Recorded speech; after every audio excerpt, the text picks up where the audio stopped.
It's Monday night, and you know what that means. Jersey First TV proudly brings to you the latest edition of Real Talk.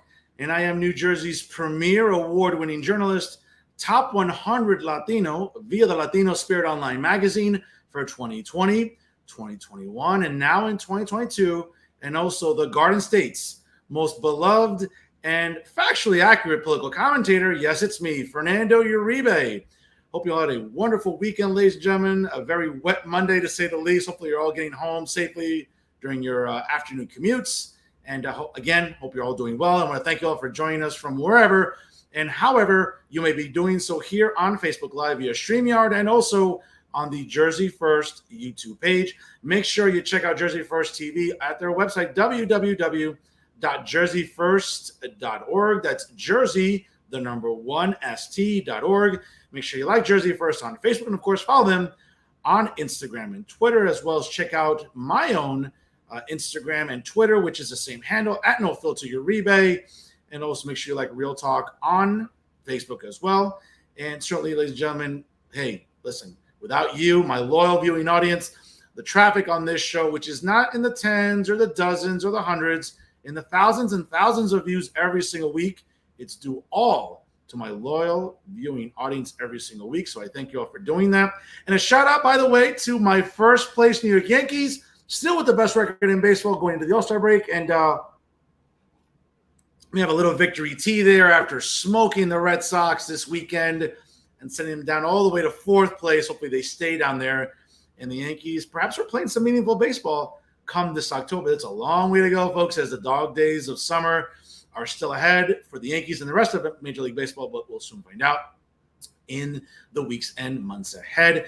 Folks, again, the reason this show continues to do well, as I mentioned at the start of the program, is because of you, my loyal viewing audience. And, of course, it also helps to have wonderful guests every single week. And, folks, you do want to stick around for the end of the show because I will have this week's winner of the worst journalist in the Garden State. I always have a lot to choose from. As you know, I've anointed myself the official watchdog of looking out against bad journalism throughout the state of New Jersey. And I certainly think you'll enjoy this week's winner, a multiple-time winner again here on the show. But first, as I mentioned, this show continues to do exceptionally well because of the outstanding guests that I bring you every single week. Ladies and gentlemen, this week is no different. He is the distinguished president of Hudson County Community College, the perennial community college in the tri-state area. He's my fellow academic and a good friend of mine and a good friend of the show. He is Dr. Chris Reber. Join us here live on Real Talk via Jersey First TV. Dr. Reber, how are you? I'm just fine, Fernando. Great to see you. Thanks for inviting me. Oh, listen, Chris, I know we're on a first-name basis here. Absolutely. Chris, so it's great to have you on here. Folks, and again, if you have not checked out Hudson County Community College, please go to their website, www.hccc.edu. You'll see an enormous amount of information concerning programs. If you wish to schedule a visit to visit one of the beautiful campuses, whether it's in Journal Square in Jersey City or the beautiful North Hudson campus along Kennedy Boulevard and in Union City. Again, a lot of development going on and certainly a lot more there at the page as well. But Chris, you know, as I said during the intro, and I want to give you as great an introduction as possible because certainly HCCC deserves it. It is indeed the perennial community college in the area, especially here in New York and New Jersey. So many four-year colleges, universities, so many great community colleges here in the Garden State. I would argue that HCCC really is leading the pack. Am I wrong? Oh, no. You're absolutely correct. You're absolutely correct. It's an inspirational institution. I've worked in higher education my whole career, 42 years, mostly in Pennsylvania, but I worked in 2-year and 4-year institutions. And I've been fortunate to have found myself always in good places with good people, really making a difference in students' lives. I can also tell you, as I start my 5th year now as president of Hudson County Community College, I have never in my career or in my life been so inspired by a community, both our community college, as we call them, our Hudson County Community College family, and the larger community that we serve. Chris, I have to say that, you know, when we talk about higher education, I work in it too. You know, I teach at the community college level at Bergen, and one of the advantages I would argue here that residents have at all age groups was the recent passing of the Community College Relief Act. And for our audience, if he is not aware, for household incomes that are $65,000 or less, you're able to attend any community college in New Jersey tuition free. Now, again, you might have to correct me, Chris, whether that doesn't apply to fees or books, but I understand it's tuition free, right? It largely covers all costs after all other forms of financial aid are used. So you have to use your Pell Grant first, whatever you're qualified for, and then whatever outstanding fees you have, whether it's tuition or fees, the Community College Opportunity Grant, or CCOG, will cover, as long as you're in a family income of $65,000 or less. And now if your family earns up to $80,000 in Governor Murphy's new budget, you'll receive half of the unmet financial need that you have. Okay, and again, that is an enormous benefit for New Jersey residents because, listen, higher ed is becoming increasingly more expensive, which we'll tackle a little bit later. I don't want to sort of put all the cards out on the table so far. But for so many residents, whether you're a teenager having just graduated from high school, maybe taking a year or two off, maybe you're in your mid to late 20s, early 30s. I've had students as even, in their 50s and 60s, which is not old. But again, they're looking to finish their career. They're looking to finish their collegiate degree, maybe go on to something else, get an associate's, go to a four-year college, finish that, get a bachelor's in a program that they're looking for. I would argue, listen, and again, I know that here in New Jersey, there's always that talk about, well, the budget is inflated and we spend way too much money and we kind of put too much money into pet projects. I would argue this is an investment that ultimately is going to be extremely beneficial because it's going to prompt students at all age levels, and again, within that socioeconomic status, to say, you know what, now college is affordable for me. I don't have to think about, well, I have to take out a loan and be inundated with debt. No, again, within $65,000 is not rich, folks. It's not affluent by any means in New Jersey. If you own a home and the taxes we pay here, believe me, it's not affluent at all. But it really opens the opportunities for students of all age levels, again, and income levels, to say, hey, I want to go back and get my associates or get an associate's, get a four-year degree. I would argue it's an investment that pays itself down the road. Is that fair to say? 100%. It's, we serve, first let me say, we are proud of the fact that we serve the most students who are eligible for the Community College Opportunity Grant. We are first of the 18 community colleges in New Jersey. We serve the most students. We allocate the most financial aid. We also are number one in Pell funds, federal Pell funds. We also serve the most students with the greatest need in New Jersey.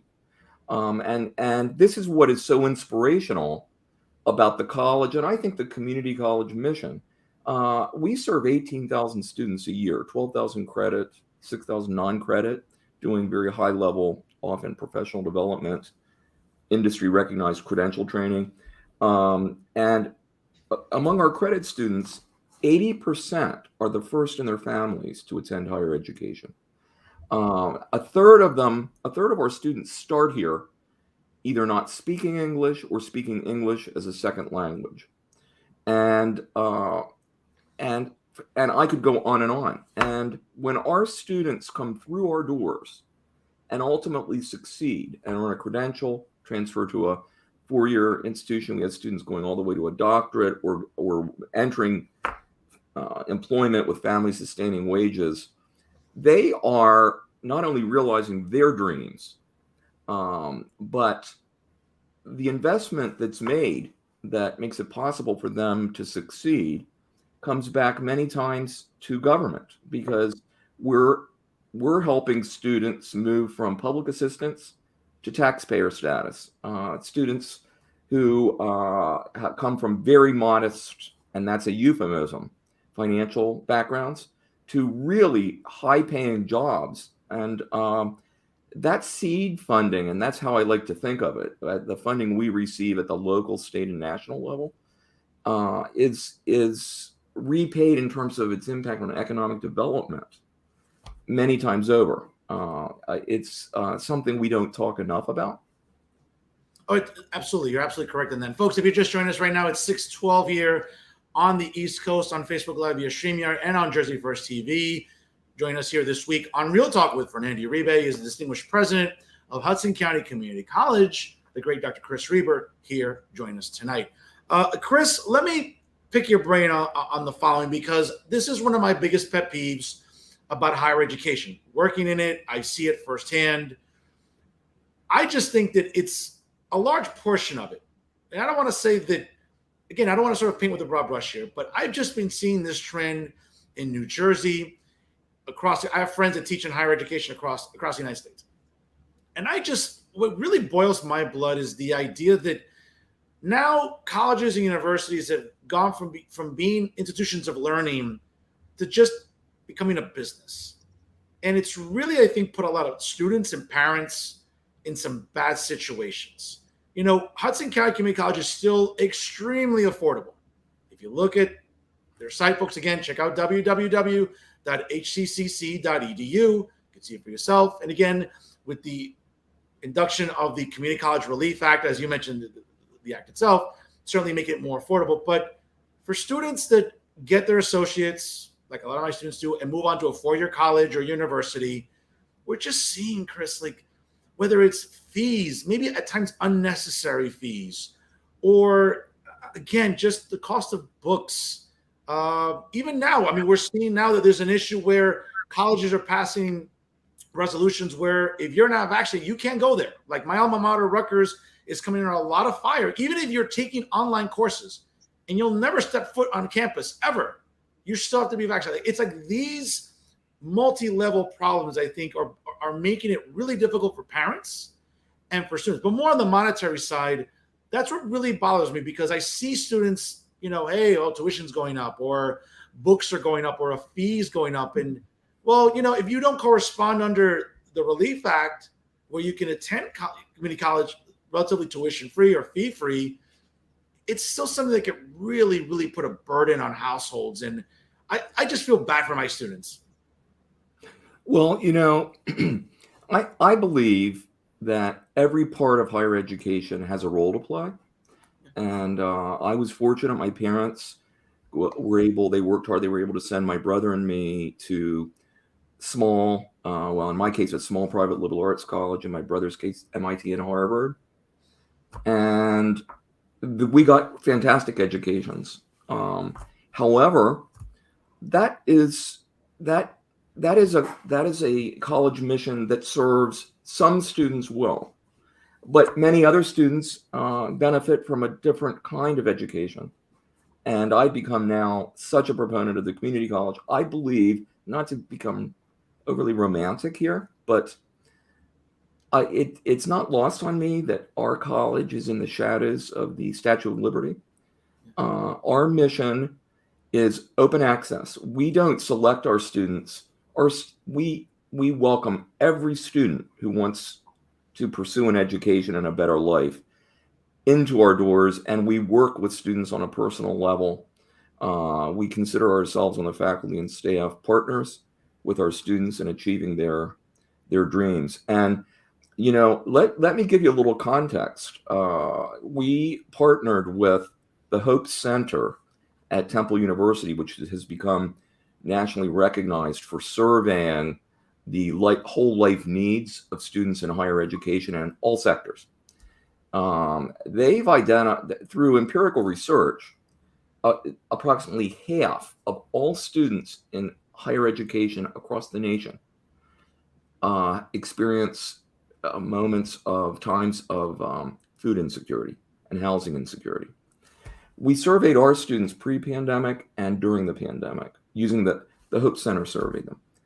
And up to almost 2/3 of our students report that in the last year, they have suffered from one of three things: food insecurity, housing insecurity, or homelessness. We have homeless students.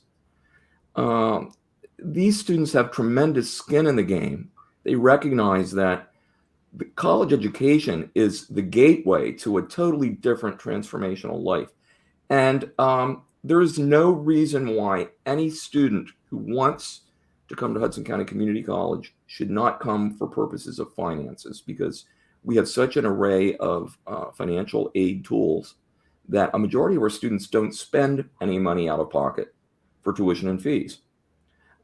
They have to spend tremendous energy and work exceedingly hard in order to meet their whole life needs. But we consider ourselves partners with students in all parts of their lives, because if we aren't helping students with needs like childcare and the need for housing and food assistance and clothing assistance and mental health counseling and all the rest, how are they going to succeed? You can offer all the study skills in the world, but if a student is dealing with those kinds of life issues, that's paramount. That's first and foremost. And at this college, and this is true in community colleges all across the country, our mission is to work with the whole student and to help students succeed. And we've been working at Hudson on removing barriers. We've been assiduously involved, and it goes back to before the pandemic, in using data and best practice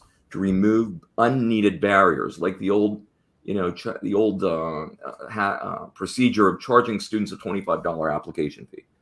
Now, that amounts to, financially, that's inconsequential to the college. But for a student that's struggling, it keeps students from applying for higher education. We've eliminated it. During the pandemic, we eliminated all of the financial debts at Hudson that our students accrued prior, back to the beginning of the pandemic, almost $5 million for almost 5,000 students. We haven't raised tuition in 3 consecutive years. Our mission is to provide what students need, not just to come through our front door, which is, you talk about some pet peeves you have with higher education. I studied classical languages as an undergraduate, and I've never regretted that. Heraclitus, I sometimes remind people of this, an ancient Greek historian and philosopher, said, the only constant in life is change. And boy, are we seeing that now. And in higher ed, we have to be changing in order to meet changing needs. So, the old paradigm of we're all focused on how many high school kids are graduating high school and coming through our doors, and then lamenting when demographics move in the wrong direction, like, woe is us. What about focusing on getting students to the completion line, making sure that the students that we serve finish, that they're retained, that they are able to achieve their goals? And by the way, we have millions of citizens who have some credits but no degree all across the country, millions in New Jersey. We have to be thinking not just about traditional high school students, they're important, but returning adults. We have students of all ages at this college coming back to retool. And so we're focused on student success, retention, completion, removing barriers, creating a personal atmosphere where people feel loved, supported, and getting our students to the finish line. And the beauty of all of this, what I have come to learn, is we're in an ecosystem here. When you do that, this is my belief, as an institution, when you focus on doing the right thing for students, making it possible for them to pursue education, helping them remove barriers, getting them to the finish line, by the way, the finances work as well. You are more successful financially as an institution. I'm going to argue that our society is more financially successful because whatever investment taxpayers make in education comes back, as I mentioned earlier, in the form of economic development. And so I think, it's time for all of us across the higher education spectrum to be focusing on students, because that's our mission. Chris, you said it beautifully. I could not have articulated any better in terms of a blueprint that demonstrates the effectiveness of a community college the way that Hudson does. And again, under your leadership, certainly it has just expanded and grown exponentially.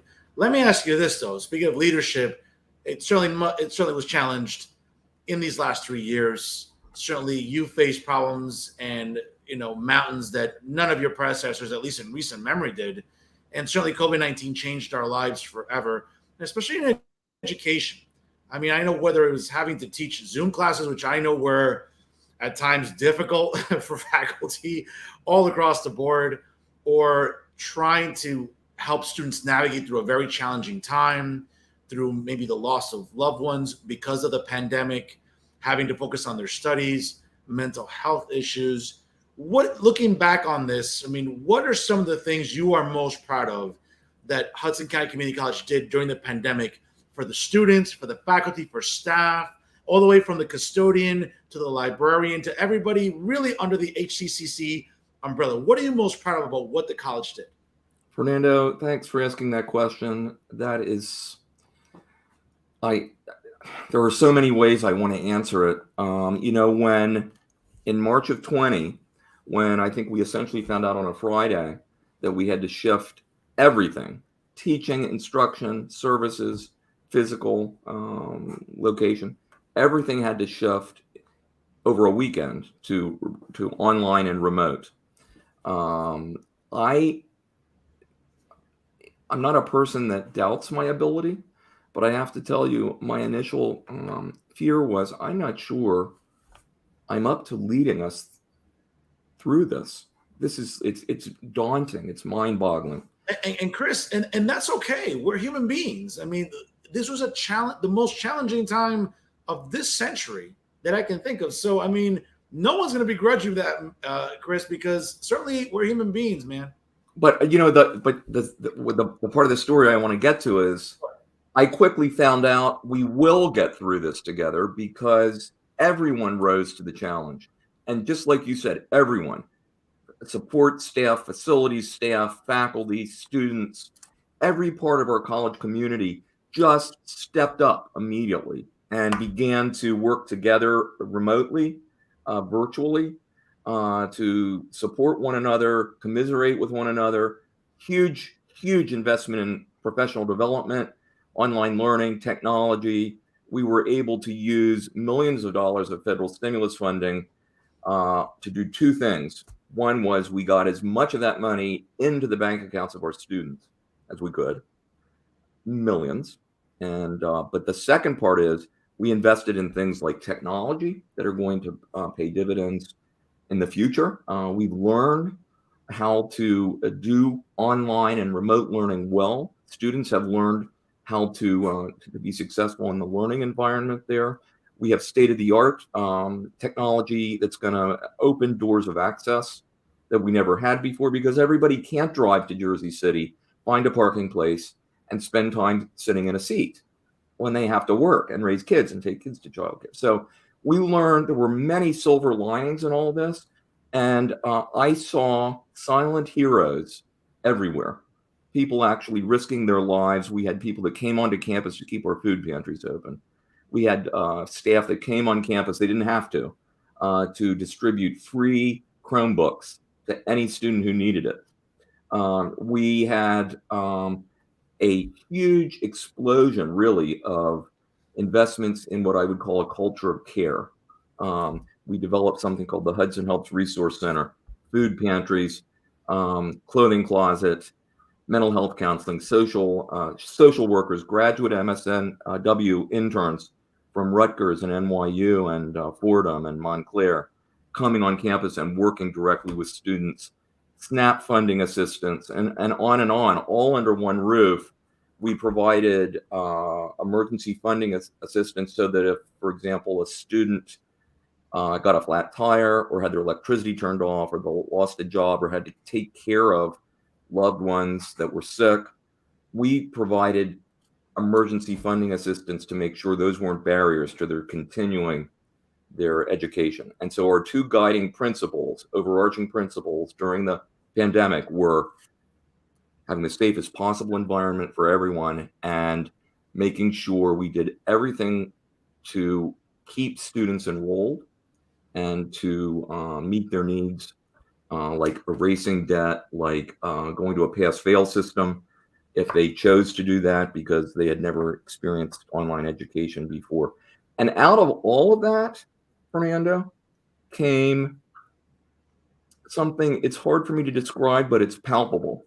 A culture of care. Like we were doing meetings and events, and morning, noon, and night, we were online or virtually meeting, and hundreds of people were attending town halls and supporting one another.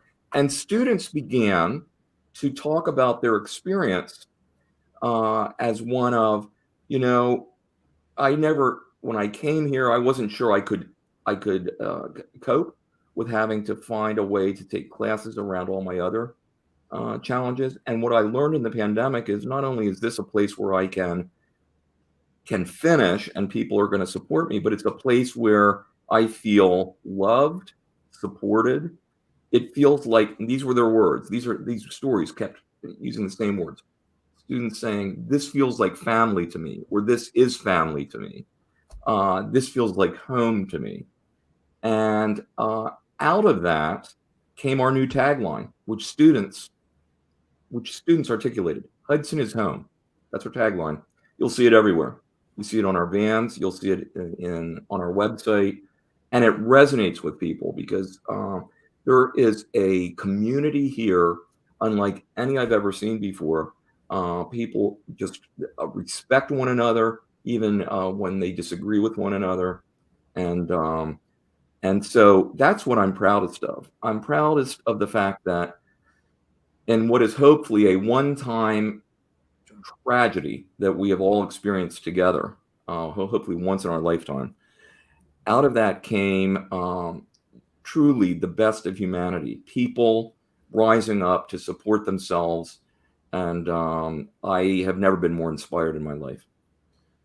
Chris, that's legacy making leadership. Let's be fair about it, you know, and I'm not trying to sound overly biased here because I like to sort of make my guests feel very comfortable here, but that's legacy making leadership. So good stuff on your part. Folks, at 6:28 here on the East Coast on Facebook Live via StreamYard and on Jersey First TV via YouTube. If you're just joining us live, don't go anywhere. Click the share button. Sharing is caring. Here, joining us this evening is the distinguished president of Hudson County Community College, Dr. Chris Reber, here on Real Talk with Fernando Uribe.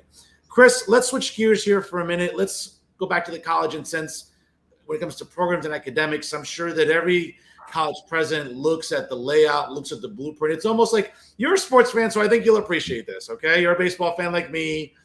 And it's sort of, you know, you're in the position as a team president / general manager, and you're looking at your ball club. You're looking at where you can improve here. Do we need a hitter here? Do we need a reliever there? How can I shore up the back end of the rotation? How can I add depth to my bench? Okay, so when in your capacity as a college president, certainly, again, folks, if you haven't checked out the website, very easy to navigate, very user-friendly, www.hccc.edu.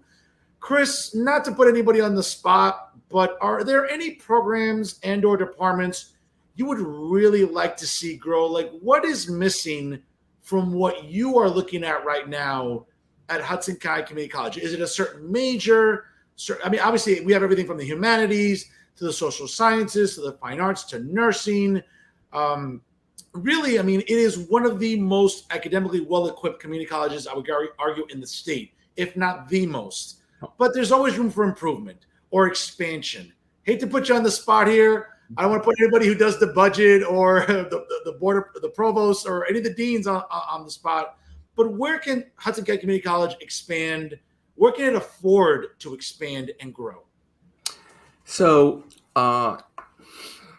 we're second to none in the talent and dedication of our faculty. I've never seen so much strength and dedication and commitment at any other institution as I see at Hudson. It's also true for our staff. Our workforce is talented. They're committed. Our programs are cutting edge. Our culinary and hospitality management program is ranked number 6 in the nation. Yeah, our nursing and health sciences program has among the highest pass rates of 2- and 4-year colleges statewide and across the country. Our STEM programs are flourishing in a brand new state-of-the-art facility, and I can go on and on. It's not a lack of programs that concern me. And the other thing that I would say is our continuing education and workforce development area is just exploding with entrepreneurial opportunities, partnerships, working with electrical engineers, working with operating engineers to make it possible for apprenticeship training that they receive that is providing industry recognized skill development to transfer into credits toward an associate degree, which then can take them as far as they want to go. All of that is happening. Now, we're always looking for, constantly watching the changing needs of the workforce and then trying to step up. And as a community college, that's our mission. We take the community in our title very seriously. So, for example, we've just developed a menu of cannabis-related programs. And why have we done that? Because this industry that is emerging before our eyes brings unprecedented potential opportunity, career opportunity to the people in this region. But like most other things that explode like this, folks that have affluence, come from affluent backgrounds, have such a leg up on being able to get licensing and having the skills and being able to start businesses and being able to benefit. As a community college, we have developed a licensing program that's non-credit. We developed several different proficiency and academic certificates focusing on certain aspects of this new industry. We've created an associate degree with an emphasis on this industry. And our mission is to make it possible for students who we serve, often students from traditionally marginalized or underrepresented backgrounds, to be able to get the skills and training they need, in this case, in this new cannabis industry, and to be able to afford it. And that's our mission as a community college. So we are quick to be able to respond to new programming needs. But let me tell you what keeps me up at night. It's not a lack of programs. It's students not finishing. That's what keeps me up at night. Sure. Because of what I shared earlier. Our students are navigating so many complexities. And so I think where we have to be really at the top of our game and have to continue to grow and develop is in being able to help students navigate their whole life needs in order to be successful in attaining credentials. And then the rest is history. And then students have life-changing transformational opportunity. But the needs are, frankly, just endless. And so raising money for emergency funding assistance, building even more support into our Hudson Helps Resource Center, that's where we, I think, just can't drop the ball. And I'm happy to tell you, I think we're leading in so many areas in this respect, but we can't rest on our laurels and we have to keep growing. And I'll share one other just little silent piece of heroism. Sure. So we have one of the top ranked culinary programs in the country. That's right. We have celebrity chefs that have started here. We have facilities second to none nationwide. When the pandemic hit, and even prior to that, as we were beginning to really recognize. I'm sorry, Chris, by the way, I've eaten there. I've been at events and I've eaten there. Those are exceptionally talented students. Let me tell you. I mean, you go home, I need a nap. That's how well I eat after going there. But I'm sorry. Yeah, we have three-course lunches that we. So our faculty and students, our faculty chefs and our students in our culinary club started during the pandemic coming in and making meals for people that needed that help. And they not only made meals, we invested in refrigeration and freezing equipment, and they have been making meals, and these are gourmet meals. It used to be we have to buy a lot of food for the program. It's part of the instructional equipment for the program. It used to be any food that was left over or from a catering event just got thrown away because we can't feed people with it once it hasn't been eaten. We need to throw it away. Well, we've changed our whole thinking about that, and so our students and our faculty use food that isn't being used in instruction, and they're making meals every week. And to date, they have made 10,000 meals. Wow. Wow. They make them, they package them. They go to our 2 food pantries. We have one in Jersey Journal Square, one in Union City. And any student who needs those meals can walk into our food pantries, no questions asked, and they can take as many as they want. And they're taking them for their children and for their families. And people are doing this silently behind the scenes. They're not getting paid for it. And it's now become part of who we are. It's not going to stop. We're going to be constantly making sure there's no waste, and we're going to be using the talents of this world-class culinary program to put food on the table of people we serve who need that support. That's really, I mean, that's amazing to hear, Chris, and also very proactive on the part of the students and the faculty that are working there at the Culinary Center to really be this humane and compassionate. As we know, again, meals are hard to come by, especially we've learned coming out of the pandemic, a lot of people struggled even getting basic necessities. So the idea that was sort of changed around, I think, was brilliant. So great stuff by the Culinary Center.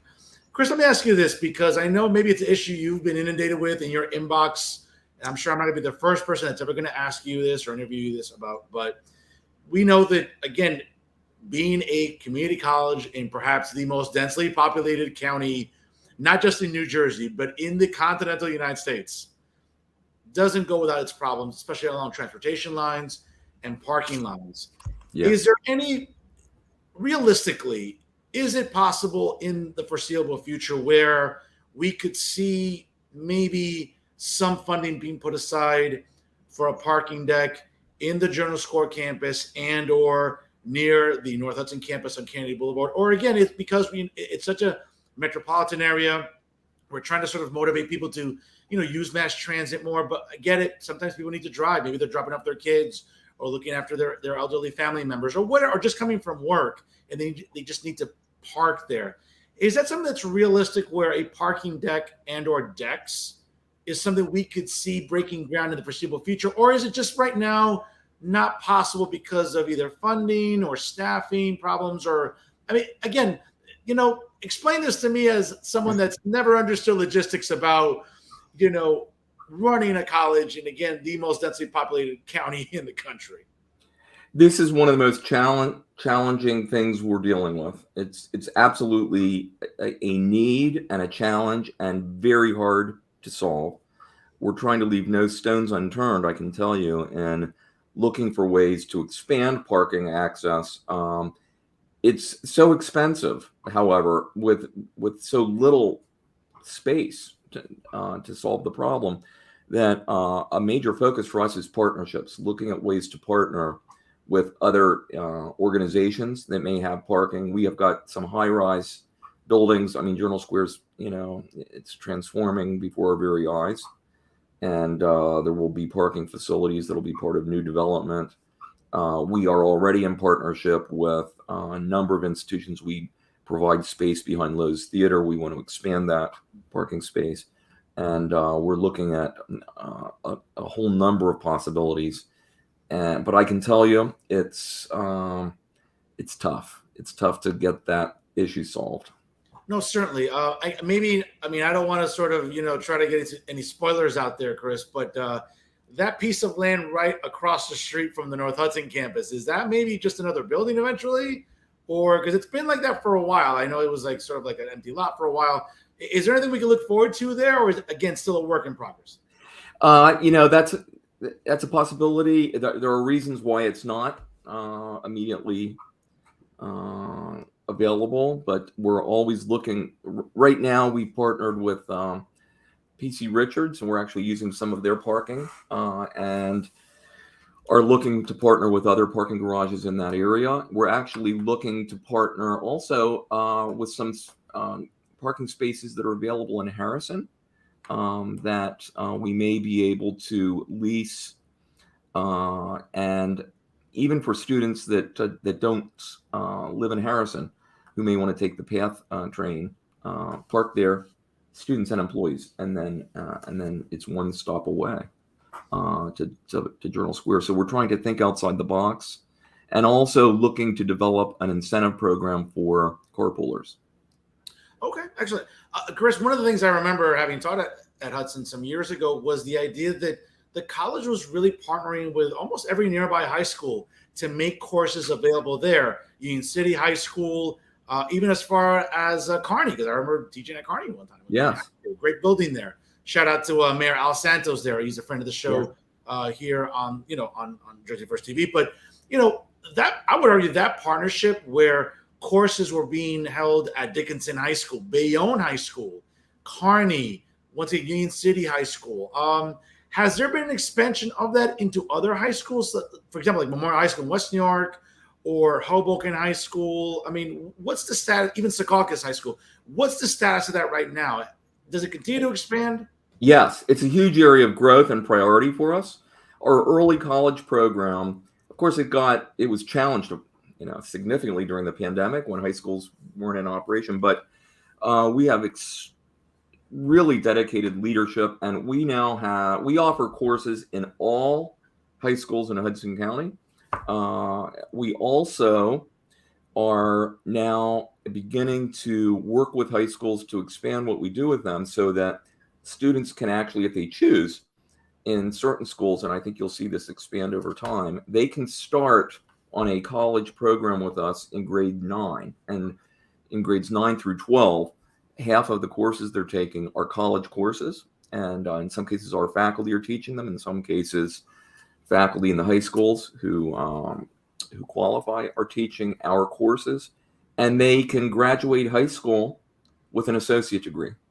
And we're now doing this in several places and beginning to expand it. This past May, 38 high school graduates, high school seniors, graduated with a high school diploma and a Hudson County Community College associate degree. Think about that. They can begin their baccalaureate studies as a junior. And their whole experience was enriched by doing this. We right now, I believe, have 800 or more high school students taking HCCC courses. And I think over time, you'll see more and more actually finishing a 2-year degree when they graduate high school.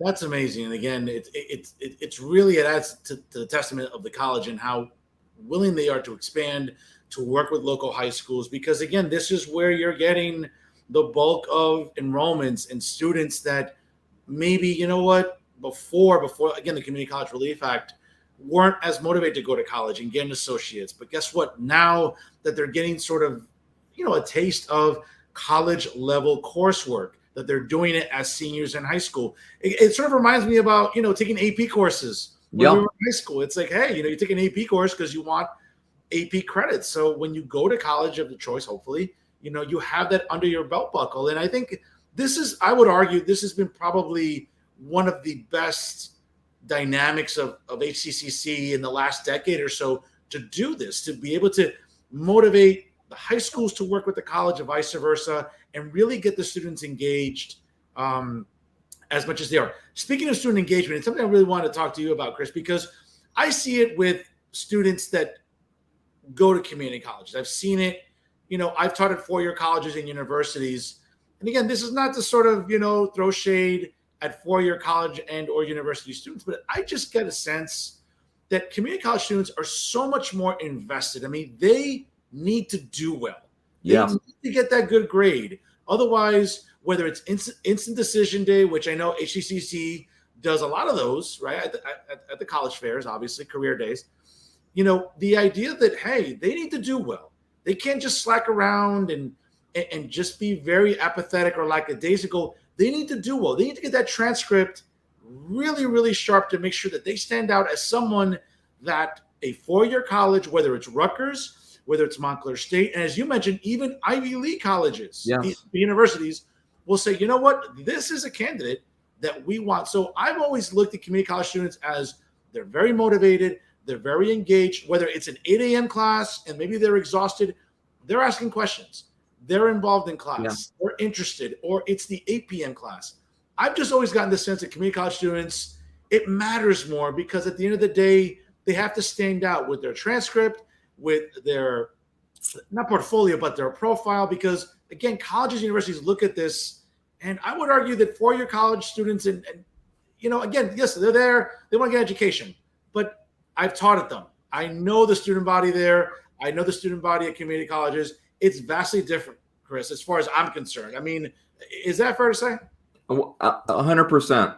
So, my career in higher education started in student affairs. I was a dean of students for years, and nothing brings me greater joy among the many things I do that bring me joy than interacting with students. So I do something called Pizza with the President, and we even did it virtually, when we needed to, but we do free pizza. Students can come. The only thing they have to do is talk to me.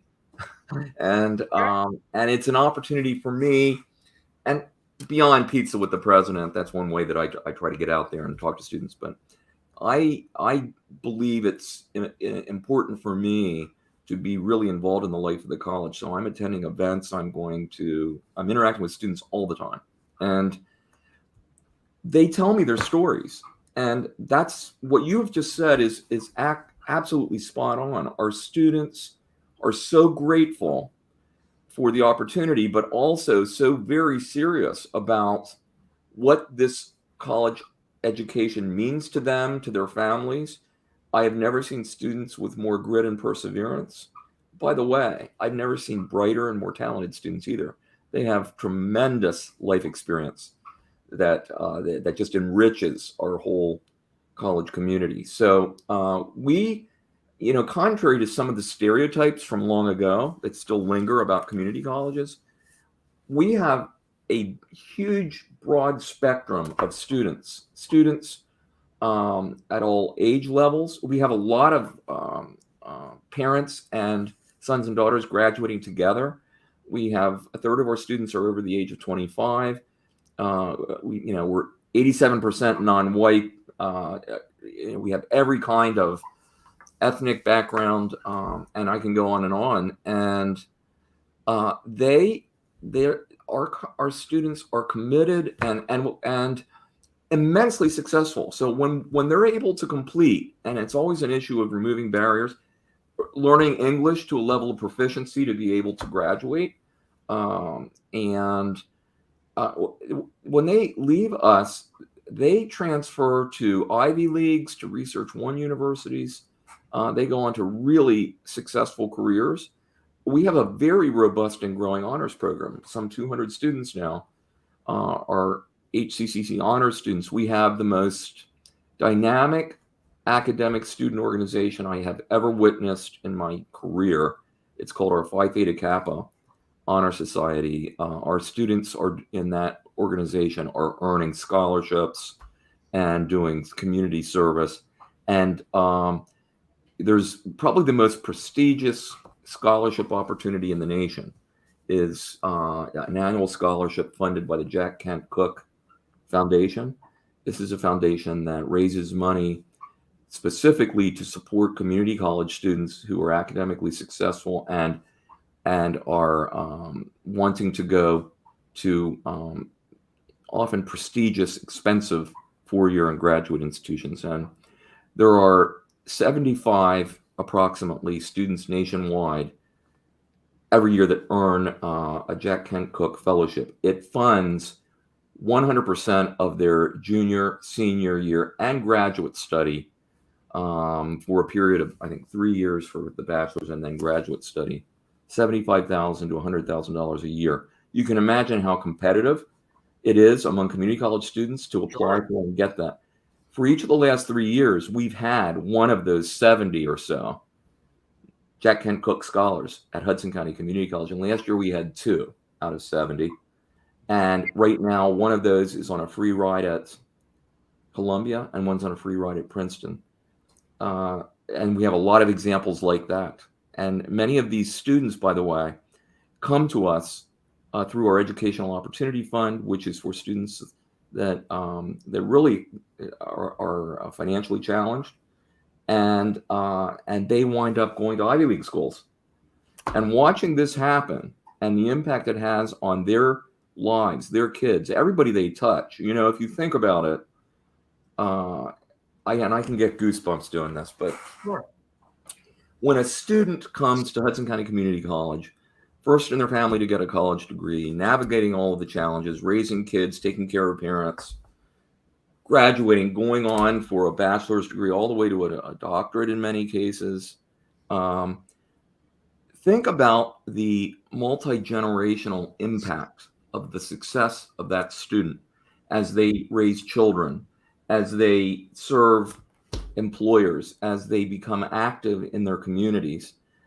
They are imparting through their own success and through their inspirational behaviors, life-changing environments. And it's like throwing a stone into a pond and seeing the ripples.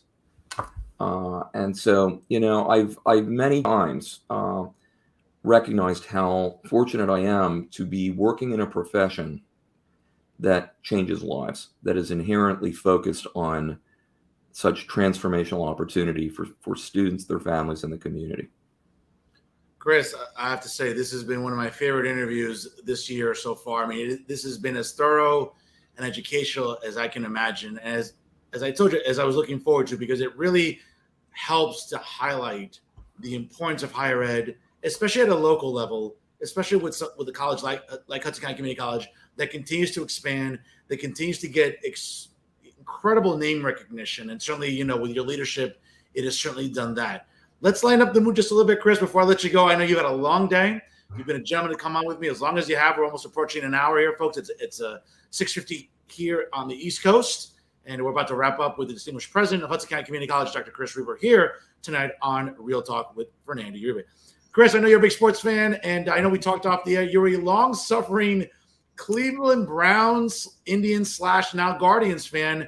What is that like? I mean, again, maybe I'm a little smug. I'm a Yankee fan, as you can tell behind me. I'm a Cowboy fan, so I've been a little spoiled with titles and stuff like that, but not lately.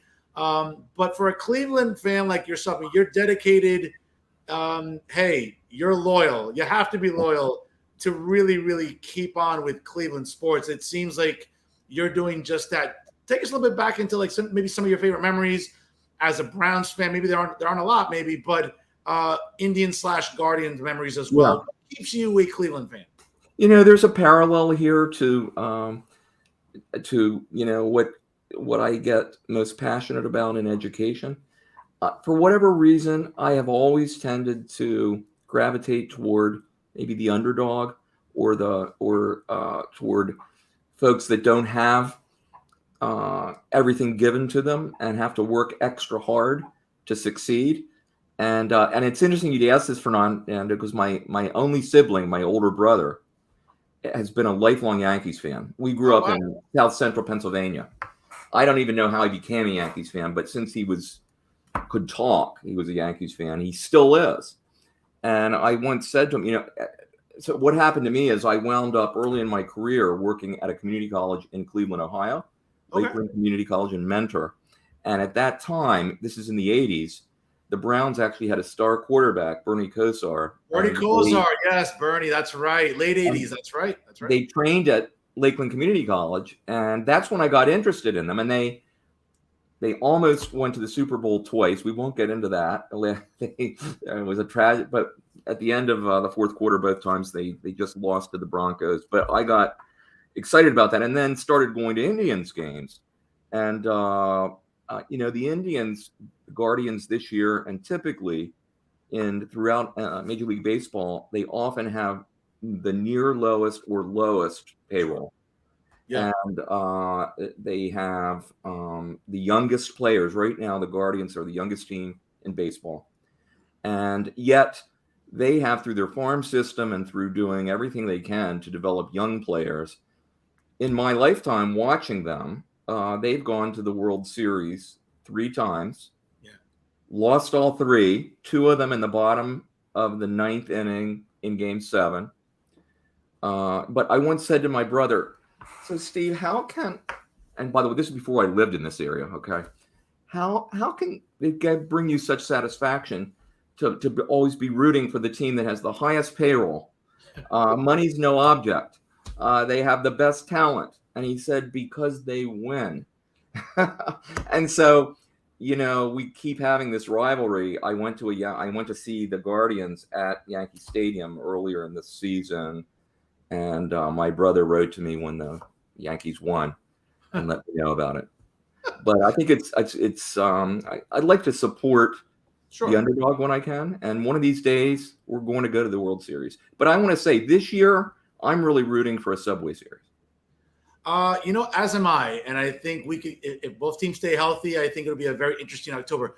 Chris, I'm going to take the Pepsi challenge on this one. Best sports movie in my adult life, without question, Major League. Yes, I agree totally. I'll watch that every time it's on A&E, IFC, whatever, Netflix. I will watch it from beginning to end, whether it's Lou Brown cheering for the manager, Lou Brown, Willie Mays Hayes, Ricky Vaughn. I would argue it is still, to this day, the best sports movie of all time. And I'll die on a hill on that, Chris. Fernando, believe it or not, I think I was in Cleveland Stadium when they were filming that. Wow. Okay. Interesting. I'm not positive, but I think I was.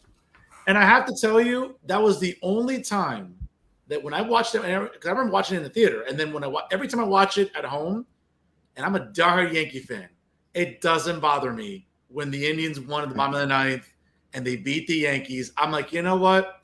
If that doesn't make you a little misty, if it doesn't get you a little bit emotional, then I'm sorry. A, you're not a sports fan. B, you're not a baseball fan. And C, you just have no heart.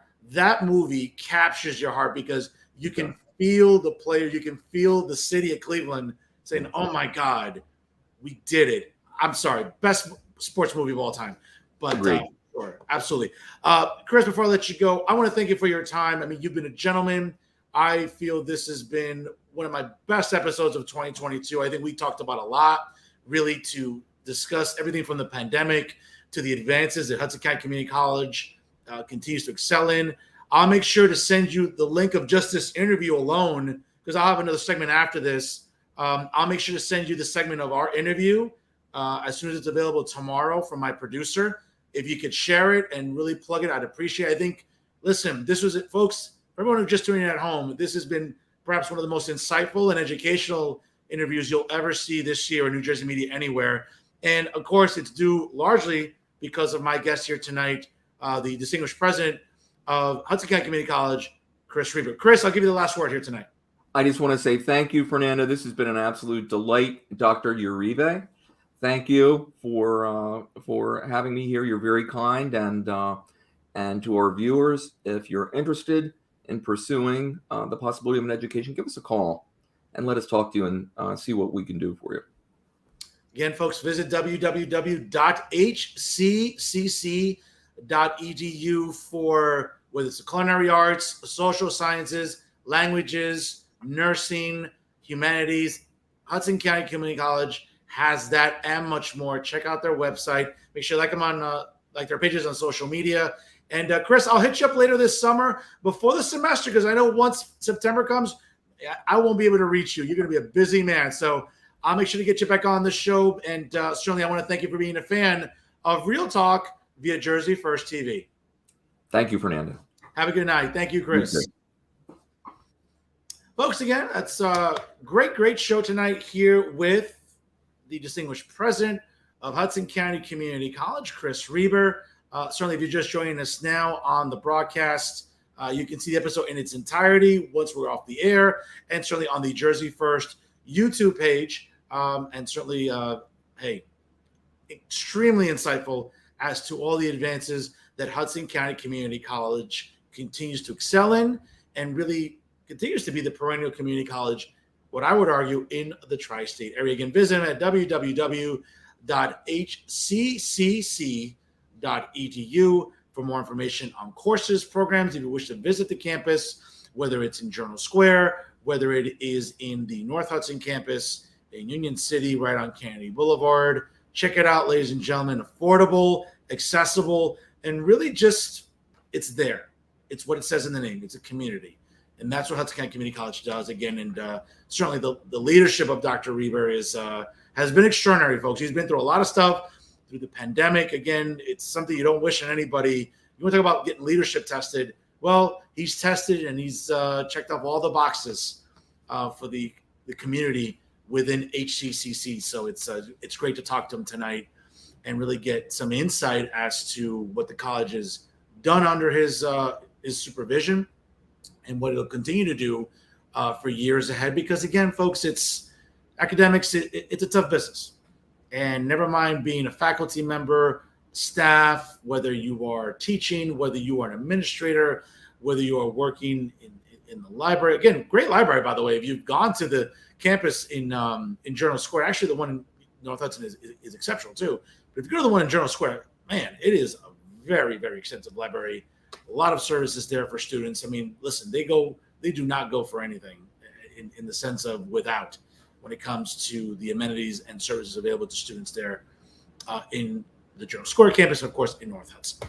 So again, check out the episode in its entirety if you're just joining us now at the Jersey First YouTube page, and of course on Facebook, at my own Facebook, and also on the Jersey First TV Facebook page as well. It'll be up shortly after the broadcast concludes in just a little bit. But folks, again, it's that time of the show, and I do have to, name this week's worst journalist in the state of New Jersey. And you know what? I'm in a good mood. My Yankees are in first place. The Yankees have the best record in baseball. So I'm going to be a little kind this week because I tend to be a little harsh. And some journalists have reached out that they don't appreciate me roasting them. But folks, I have to. Because if you're not doing your job, then I'm sorry. As the official watchdog calling out bad journalism, I'm going to have to do that now. And this week, folks, this is the thing. And let me be very clear about something because people tend to get it twisted. And they want to take things out of context or misconstrue my words. Let me be very clear about something. Okay? I'm someone that cares about the environment. I'm someone that cares about not polluting it, about trying to make it as accessible to everyone as possible within reason, and making sure that we preserve Mother Earth. There's no question. I'll say it again because some people at home, especially those on the left, right, that don't like my program, will hear what they want to hear. Okay? But again, I believe in preserving Mother Earth. But by the same token, folks, what I don't like is turning the discussion about climate or the planet and making it political. And that's what's happened a lot. Now, I get it. Some of you at home watching will say, oh, Fernando's just being the usual conservative. No, I'm not just any conservative, folks. Okay? I would argue I'm probably the premier conservative in New Jersey media. But I'm someone that's rational and reasonable and logical.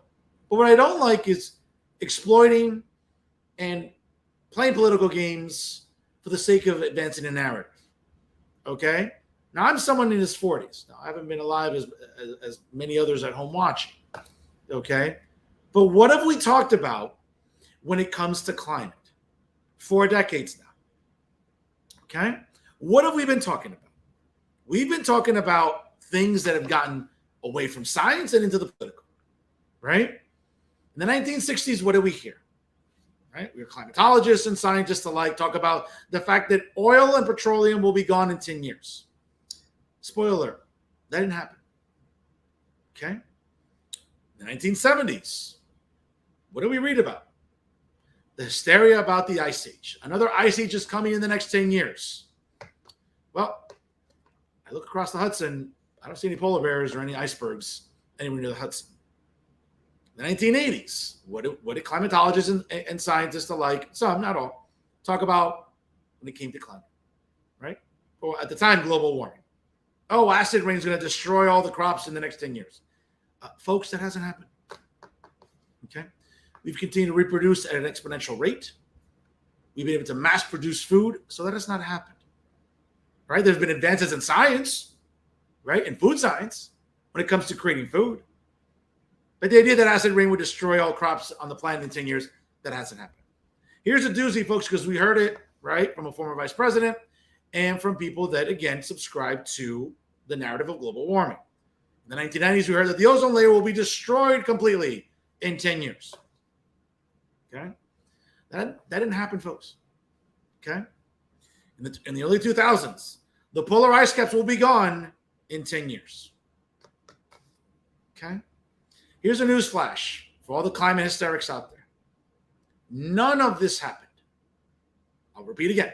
None of this happened. Okay? But you know what did happen?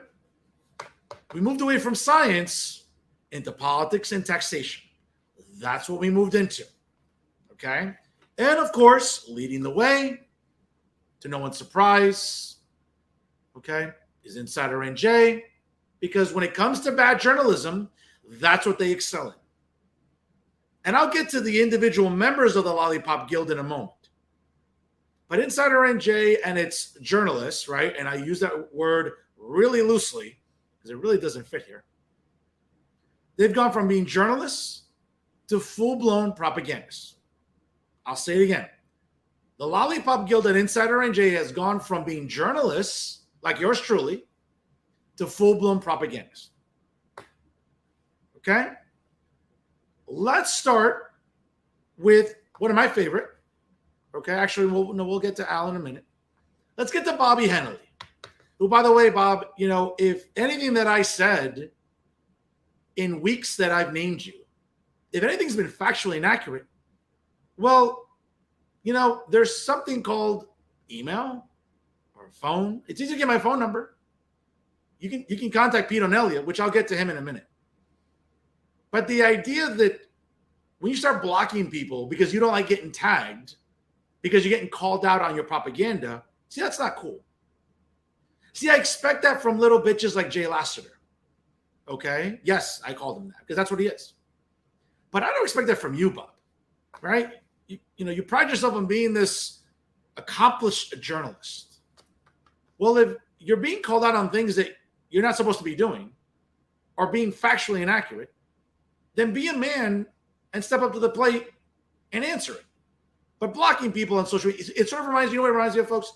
It reminds you of that ex that blocks you eventually. You know what? You know why they block you? Because you're winning. Because you're right. Because your side of the story is the correct one, and they can't handle it. That's what Bobby Hennelly's doing. So when you block someone on social media, what are you telling me? Now, don't say, oh, well, Fernando's picking on me. You're a grown-ass man. If you can't take someone picking on you, then I think you're in the wrong business. But if anything I've said about you is inaccurate, bro, have the reproductive organs to call me out on it, but you won't. And say you'll block. But I'm reading an article here, again, one of your latest masterpieces here, talking about climate. And again, folks, you know, let's be honest. You can care about the planet. You can care about not polluting it. But you can do that without becoming a full-blown propagandist. And that's what Bob Hennelly has done. Because never once have I seen Bob Hennelly call out countries that pollute this planet infinitely more than the United States of America. I've yet to see one column, one, that cites India, China, and Russia. 3 countries, especially India, which has over 1 billion people, right?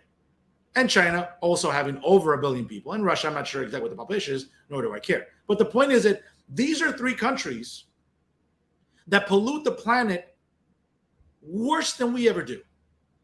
But it seems like all of the onus falls on the United States of America. But Bobby Hennelly won't tell you that. Bobby would rather virtue signal and engage in climate hysteria. Okay? Bobby, here's a newsflash. We're not going to be underwater soon or anytime soon. The idea that the Postal Service is going to hire Aquaman to start delivering mail, or members of the community that live in Atlantis to deliver mail because we're going to be underwater sometime soon, is ludicrous. It's madness, and you perpetuating it is wrong. And you should know better. You're a grown-ass man in his 70s or 80s, and you're doing this. This is wrong, Bobby. And I'm going to call you out on it. Okay? So when you publish columns like this talking about the Murphy administration not doing enough for climate, really? Perhaps the most far-left progressive governor in the country isn't doing enough about climate change or talking about it? Give me a break. The governor, with all due respect to him, subscribes to a lot of the climate change narrative and is either putting it into the budget or implementing programs to tackle climate change. So the idea that the governor is not doing enough in your eyes, well, I don't know what more you want, Bobby. But again, that means that he or myself or others are not subscribing to your climate hysteria, right? Now, again, I'm not going to read you excerpts from this because this is madness. This is like a 4-page article that if I needed to fall asleep, I could just read Bobby Henley. Okay? So, Bob, you need to stop doing this. And mind you, you're not the only one that's guilty of it, because your colleague at Insider NJ, another propagandist, another climate hysteric, folks, if you had a chance, he was on another media show this past weekend. And trust me, if you need to be put to sleep, if you're struggling with insomnia, if you're struggling with, I don't know, maybe I need to have a tea or take some over-the-counter medication to induce sleep, folks, forget all that stuff. Don't take anything artificial from over-the-counter. Just, look up Alan Steinberg and read one of his columns. It'll put you to sleep. Or just watch him on a news program he was on over the weekend. I mean, I'm sitting there watching this, and I'm like this. I'm like, really? Did he just say that?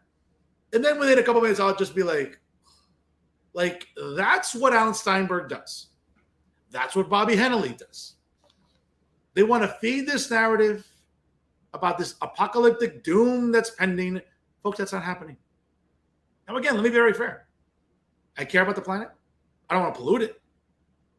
And we need to hold those accountable that do pollute it and try to reduce carbon emissions, whatever you want to call it. Folks, the population on this planet has grown exponentially, not just in this country, but in Europe, in Africa, in Latin America.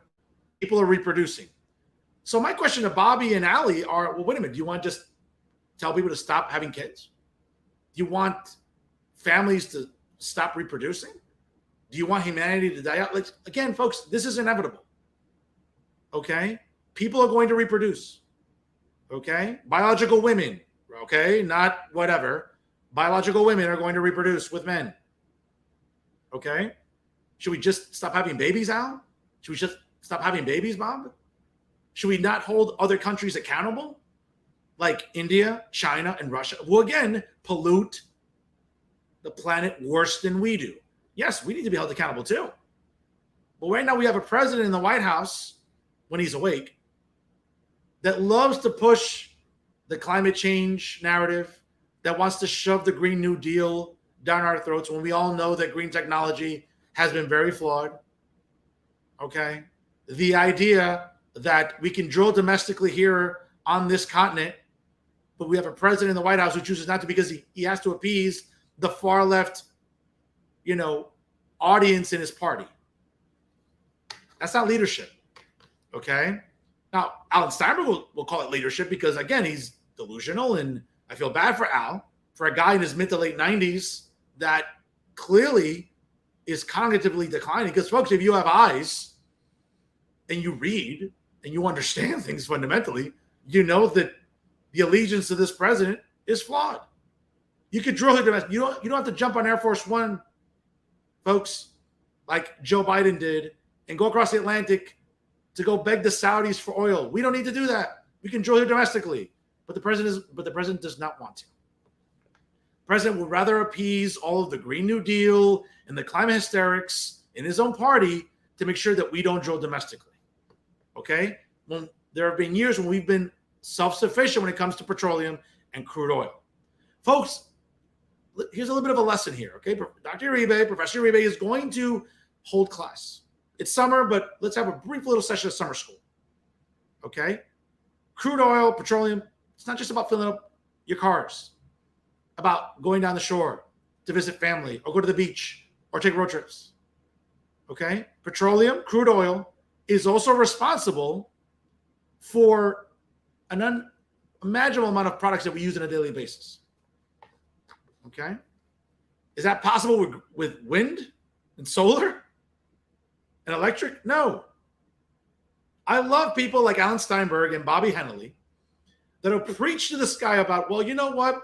We don't need to rely on gas. You know what? Buy an electric car, and that's how we reduce.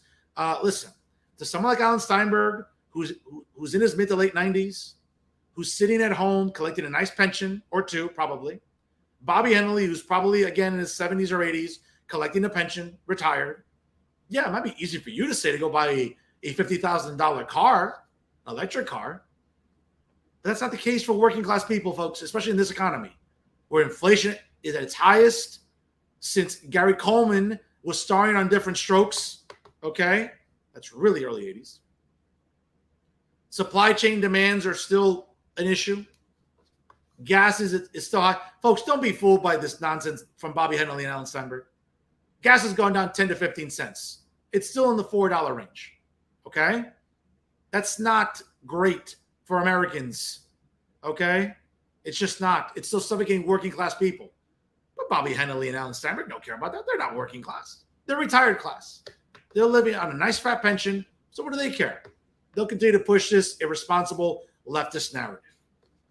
But you know what really bothers me, though? Because, again, these are grown-ass men.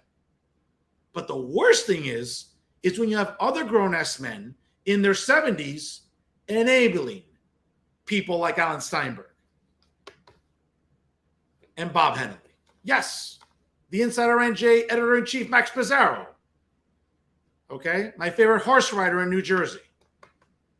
I'll tell you, folks, if someone enables propagandists better than Max Pizarro, name them. Because I don't think there is in New Jersey media. And that's saying a lot because we have a lot of propagandists. Okay, we have people at NJ Spotlight News. We have people at the Bergen Record, NorthJersey.com, NJ.com. There's a lot of propagandists to go around, folks.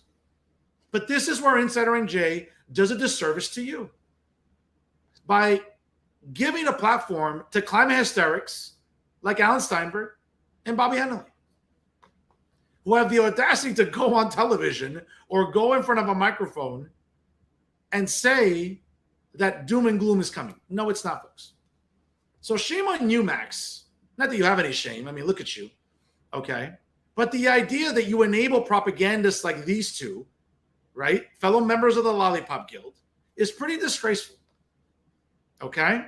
It's pretty disgraceful. Because you should know better. We're not going to be underwater soon, anytime soon. We still need oil and petroleum for the production of daily goods and services. When we transport these daily goods and services, for everyone out there in the summer who loves to order on Amazon and everything else, do you think Amazon's flying these goods and services to you on electric, solar, or wind planes, or transporting them on land by wind, solar, or electric? No. These are trucks. These are planes that operate on not diesel fuel per se, but oil. Folks, it's inevitable. And oil, again, is not just about filling up planes and trucks and your cars. It helps produce items that you use on a daily basis. If you don't believe me, go to Google. Don't take my word for it. You should, because very rarely, if ever, am I wrong on this show. But Google it if you don't believe me. But someone like Max Pizarro should be ashamed of himself. But he's not. I mean, as you can tell, he enables propagandists like Bobby Henley and Alan Steinberg. He loves to do that, even as much as he loves horses, or as much as horses love him. I don't know. I mean, that's not my business. You know, who's riding who? I mean, again, that's between a man and his horse. That's between a horse and his man. So I'll leave that to the side. But what's worse, though, again, is the disservice that these three members of the Lollipop Guild are doing. Because as I mentioned, it's a representation about the bad journalism coming from Insider NJ. And when I think about that, I don't just fault the Graham family. I have to fault someone like Pete O'Neil, their general manager. Now, he's not a propagandist because he doesn't write columns. But this is a guy who is the chairman of the Hawthorne Democratic Party. And he's also the general manager of a news site. Explain to me, ladies and gentlemen, how that is not a conflict of interest. Explain to me how I'm supposed to take someone like Pete O'Neil seriously. Now, I know the Graham family does because he makes some money. He charges an exorbitant amount of money for advertising, for all these power lists that Insider NJ publishes every year. Hey, listen, I'll give the devil its due. They're informative power lists. A little bit long, at times insufferable and virtue signaling, but they're interesting and they're informative to read. But when you look at someone like Pete O'Neil, that's all he cares about is making money. He doesn't care if he's helping to peddle propaganda on Insider NJ's website. Like Max Pizarro. This past weekend, Max Pizarro attending the NAACP convention, right? And one of its speakers was Newark Mayor and probably 2025 gubernatorial hopeful Ross Baraka. And Ross Baraka had the audacity to say, well, you know, if we don't take voting rights seriously, we'll become another Texas. Really, Ross? The great state of Texas with no state income tax that doesn't spend crazily the way it does here in New Jersey, that preserves an American's right to self-defense under the Second Amendment, that doesn't make it more difficult for law-abiding citizens to purchase a firearm and defend themselves and their families? That Texas? Oh, I'm sorry, Ross. You must be talking about a different Texas. Maybe another version of Earth. I don't know, Earth 3, Earth 4, maybe Earth, like Middle Earth, where Kong, was born, right? And if you watch Godzilla versus Kong, okay, like maybe that part of the Earth. I don't know what Earth you're talking about. But on the Earth that I live in, the state of Texas is a very well-run state. But again, God forbid Max Brazara will talk about that. He'd rather just feed the fire and just say, yes, what Ross Baraka is saying is gospel and scripture. No, it's not, Max. Come on, bro. Take your head out of your ass. I mean, I know it lives there permanently, but take it out of your ass once in a while. Breathe and understand that some of the stuff you're peddling is wrong. Call out comments like that from Newark Mayor Ross Baraka. I wish we were Texas, and so do you, because you too live here. You sit at your ass at home, making six figures, being the editor of a propagandist news site. Believe me, I'm sure you'd love to have a state with no state income tax and doesn't spend as crazy as they do here and has better property taxes than we do here. By the way, New Jersey leads the country with the highest property taxes anywhere. But being Texas is such a bad thing. Max, come on, bro. Do better. Call out stupidity like that by Ross Baraka. But you won't because, again, you love to peddle propaganda. And Pete O'Neill enables this by employing clowns like Max Brazara, by employing clowns like Alan Steinberg and Bobby Hennelly, the Lollipop Guild. Folks, it's a bad disservice they're doing to you at Insider NJ. Oh, speaking of clowns, how can I forget? When I think of clowns, folks, it's Jay Lassiter. Yes, the other insufferable member of the Lollipop Guild, who had a great, folks, you want to talk about prime real estate right here. This virtue signaler has the audacity to have a meltdown about the recent Supreme Court ruling concerning Roe versus Wade. So he publishes his columns, obviously not only for Insider NJ, but for LGBTQ Nation, right? I don't think anybody reads that, but whatever. So he writes, the Supreme Court ruling overturning Roe versus Wade set off a flurry of political organizing in the LGBTQ community. LGBTQ elders are bracing for a protracted battle while gender nonconforming queers, Jesus Christ, lead the fight. So, of course, he writes, drag queens sprang into action as soon as abortion was overturned, and they're making a difference. Really, Jay? Let's go into this desecration of the English language here. Jay, of course, in his usual bitching and moaning, the decades-long effort by Republicans to ban abortion paid off big time last month when the Supreme Court overturned Roe versus Wade, the 1970-era case that legalized abortion nationwide. Abortion is now outlawed or on the way to being illegal in 26 states, including half a dozen with no exception for rape or incest. That's not necessarily true, Jay. If you read the language in other state legislatures, that's not true. Conservatives have long wanted to control the outcome of every pregnancy in America, and their wish list includes banning contraception and rolling back gay rights in ways that go well beyond ending same-sex marriage. Now they're one step closer to their goal. No, Jay, that's not true. But again, folks, Insider NJ will publish insufferable virtue signalers like Jay Lassiter when we all know that there are no court cases on any state Supreme Court docket, much less the United States Supreme Court docket that's looking to challenge the 2015 ruling. Now, again, I get it. People on the left got all hysterical about Justice Clarence Thomas talking about maybe revisiting that. That's not going to happen, folks. If anything, I think it was brilliant because it's a way of trolling those on the left who had meltdowns, and you all saw them, right? So, of course, here's one. The controversial ruling that banned abortion in half of America outraged Manuel Montalvo of Washington, D.C., a self-described Mexican man in a wig who's also known by the drag name Mari con Carne. Jesus Christ. Okay, I'm not going to read the rest of this nonsense here by Jay. But here's a quote that really caught my attention. The last few weeks, a lot of Supreme Court decisions are weighing on our community. What?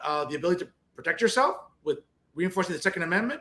Because I'm sure gay people, law-abiding gay people, want to have access to firearms. Are you against that, Jay? Of course not. because that's too easy for you to talk about, right? He also talks about, for example, the idea that abortion rights creates community and outlet for anyone who feels harmed by the Supreme Court's recent onslaught. Jay, let me tell you something, because what you remind me of is a lot of these insufferable feminists and all these cat ladies that stink of cat piss. I can smell the cat piss here. That's how far out it stinks. Okay? Here's a history lesson for you, because again, it seems like all the weed that you smoke every day, because that's all you talk about, somehow maybe you forget what the 10th Amendment says. And again, I love having this mouse pad because it reminds me of having the Bill of Rights easily accessible in case I forget it, which I don't because I'm a history professor, I'm an academic. But let me remind you again what the 10th Amendment says. The power is now delegated to the United States by the Constitution, comma, nor prohibited by it to the states, comma, are reserved to the states respectively, comma, or to the people. You know what that ruling did a few weeks back by the Supreme Court, Jay? Because again, clearly reading comprehension is a problem for you. All they did is relegate to the states. So you and insufferable feminists and all these cat ladies that stink of cat piss were having meltdowns in New Jersey, right? A state that arguably has the most prolific reproductive rights anywhere in the country, right? You're literally bitching and moaning about not being able to terminate pregnancies in states that you don't live in. Folks, if that's not the definition of virtue signaling, then what is? But that's all we've heard for weeks now, whether it's insufferable little bitches like Jay Lassiter or others that want to talk about, oh, reproductive rights are under attack. Where? Here? New Jersey? Across the river, New York? No. Are they being maybe limited in Texas, Florida, Louisiana, Alabama, Mississippi, Kentucky, Tennessee? Maybe. But that's what's called states' rights. Again, Jay, I know you just turned 70 in May, so maybe your recollection and your cognitive abilities are also declining. But if you ever took U.S. history, you would remember that the 10th Amendment is what's predicated on states' rights. Federalism. Look up the word. Again, put down the bong or put down the next Dewey that you're smoking and read a little bit, okay? The Supreme Court did was relegate the decision back to the states. On a national level, it's not illegal. So stop feeding into the narrative like you and the rest of the Lollipop Guild does at Insider and Jay with your hysteria. But again, Jay, that will require you to have that pesky 4-syllable word that I talk about that's missing at Insider and Jay. You know what it is? Integrity. Whether it's you, the other members of the Lollipop Guild, Alan Steinberg, Bob Hennelly, Maxi Pizarro, even, Peanut Elliott too. He doesn't publish columns, but he enables this propaganda by publishing it. Jay, you should know better. Okay? This idea of you contributing to this virtue signaling, I'm done with it. As I've talked about on this show before. Okay? I'm tired of your virtue signaling. I'm tired of your sob story. Okay? Take your meds, go smoke your weed, and be quiet. Because you don't serve any other purpose. You really don't. I'm the only journalist in New Jersey talking about these issues that matter to everyday people from a perspective that matters, whether it's at a kitchen table, a dining room table, on your front porch. I'm the only one talking about it. But you're not. Max Pizarro's not. Bob Hennelly isn't. Alan Steinberg isn't. But you want to continue doing that. Let me tell you something, Jay. Do better. That's hard for you. Because again, if you were able to put down your bong for 2 seconds, you'd realize that I'm right. But you'll never do that because that would require, again, having integrity. We all know that you don't have any. Neither does Bob Hennelly, neither does Alan Steinberg, neither does Max Pizarro, including neither does Peanut Elliott. Again, folks, it's that problem at Insider and Jay. You love peddling propaganda, but at least get your facts straight and do better. New Jersey residents that waste data on their smartphones, on their computers, or wherever deserve better than the propaganda you're getting from Insider and Jay. Oh, and by the way, my little reminder to all the hysterics at Insider and Jay when it comes to January 6th, because you love to live on this stuff. Yes, never forget January 6th when gas was under $2 and you could fill up your tank without having to donate a kidney or, I don't know, mortgage this week's groceries. That's how I remember January 6th. Unfortunately, everybody else at Insider and Jay tends not to do that. Once again, folks, it's bad journalism. But they don't seem to care. They're getting paid. They're getting some traffic, not like New Jersey Globe traffic, right? Or when they interview people on videos like StreamYard or YouTube, yeah, they're getting some traffic. Not my traffic, but then again, who does? And that's our show for this week. Once again, I want to thank Hudson County Community College President, the distinguished Dr. Chris Reber, for coming on the show. Folks, amazing interview. If you missed it, we'll have it up on the Jersey First YouTube page in a little bit, and also on Facebook Live via StreamYard, on my own Facebook as well. Folks, again, check out Jersey First at www.jerseyfirst.org. That's Jersey, the number 1st.org. And also as well, make sure you like them on Facebook and follow them on Instagram and Twitter.